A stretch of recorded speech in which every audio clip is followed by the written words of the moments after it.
سر درد میں مزید اضافہ ہو گیا۔ سارا دن وہ کمرے میں قید رہی۔ خادمہ نے رات کا کھانا اسے دیا۔ کھانا کھانے سے اس کے سر کا درد کم ہوا۔ خادمہ نے اسے بتایا کہ پیر بابا رات کو دم کریں گے۔ یہ سن کر شازیہ کے پیروں تلے سے زمین نکل گئی۔ پیر بابا دن کو مردوں کو دم کرتے ہیں اور رات میں عورتوں کو، خادمہ نے بتایا اور چلی گئی۔ تھوڑی دیر بعد دروازہ کھلا۔ شازیہ کا دل دھڑکنے لگا۔ بابا اندر آئے۔ شازیہ ڈر کے مارے کچھ بول نہیں پائی۔ پیر بابا نے کمرے کو کنڈی لگا دی۔ پیر بابا آہستہ آہستہ چلتے ہوئے اس کے قریب آئے۔ بیٹھ جاؤ۔ پیر بابا نے اسے بیڈ پر بیٹھنے کا اشارہ کیا۔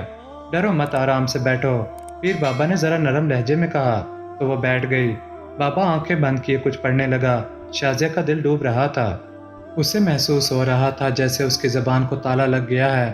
اس نے کچھ بولنا چاہا مگر زبان ساکت ہو گئی۔ پھر اسے لگا اس کے ہاتھ بھی ہلنے سے عاجز ہیں۔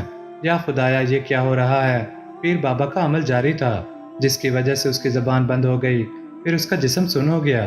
سائیں نے پتہ نہیں کیا کالا جادو کیا تھا۔ شازیہ کا وجود جامد تھا۔ وہ سمجھ گئی قیامت کی گھڑی قریب آ گئی ہے۔ پیر بابا نے کچھ پڑھ کر اپنے ہاتھوں پر دم کیا اور شازیہ کے قریب آ کر بیٹھ گیا۔ شازیہ کی حالت تو بیان سے باہر تھی۔ پیر بابا نے اس کے ہاتھوں کو تھام لیا اور اس کی آنکھوں کے کنارے جیسے تر ہو گئے۔ وہ تو ہل نہ سکی، سمجھ گئی کہ لٹنے والی ہے۔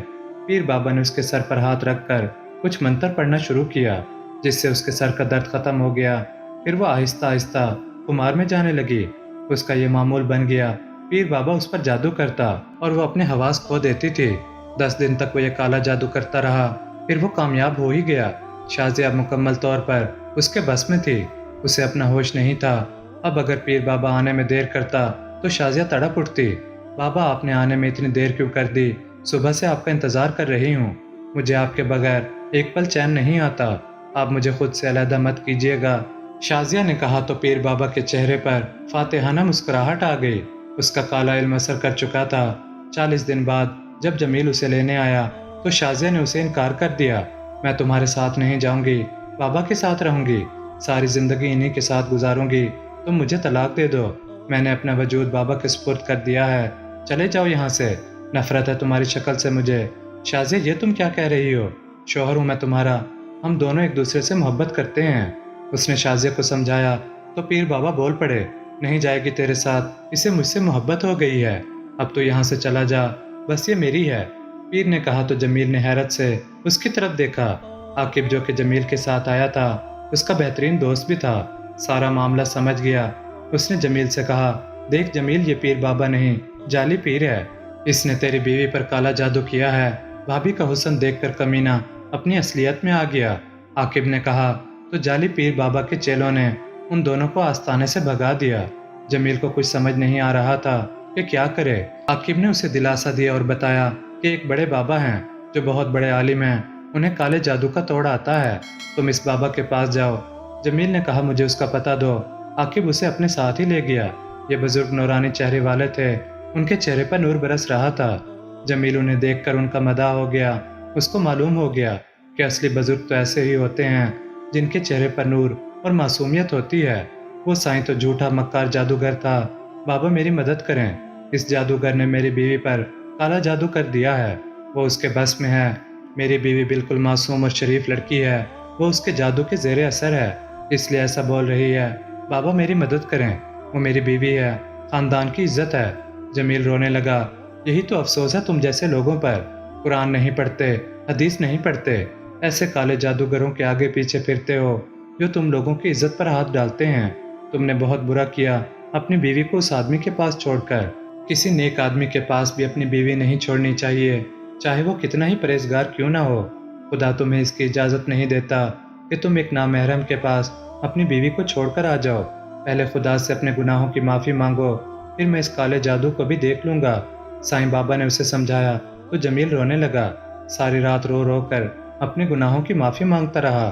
پھر وہ صبح سائیں بابا کے پاس آیا تو انہوں نے بتایا کہ آج رات کو قرآنی آیت کا ورد کروں گا، تم میرے ساتھ ہی بیٹھنا، میں وظیفہ کروں گا اور تم استغفار کرو گے۔ جیسے جیسے میں پڑھتا جاؤں گا اس جادو کی لگائی ہوئی گرہیں کھلتی جائیں گی۔ آج رات تمہاری بیوی اس کے سحر سے نکل آئے گی۔ عشاء کی نماز پڑھنے کے بعد سائیں بابا نے وظیفہ شروع کیا۔ ان کو فجر تک وظیفہ کرنا تھا۔ شاہ سائیں کے ہاتھ اللہ نے شفا رکھی تھی۔ رات کا پہلا پہر ختم ہوا تو شازیہ کی آنکھ کھلی۔ اسے تو جیسے ہوش آ گیا۔ یہ میں کہاں ہوں؟ میں یہاں کیوں ہوں؟ مجھے یہاں نہیں ہونا چاہیے۔ کالے جادو کی گرہیں کھل رہی تھیں۔ شاہ سائیں پڑھتے گئے۔ جمیل روتا رہا، یا اللہ مجھے معاف کر دے۔ خاندان والوں کو کیا منہ دکھاؤں گا؟ کیا کہیں گے سب لوگ؟ اپنی بیوی، اپنی عزت، اپنی غیرت ایک ڈھونگی کو دے آیا۔ کتنی بدنامی ہوگی میری۔ رات کا دوسرا پہر تمام ہوا تو شازیہ کمرے سے نکل کر دیوانہ وار بھاگی۔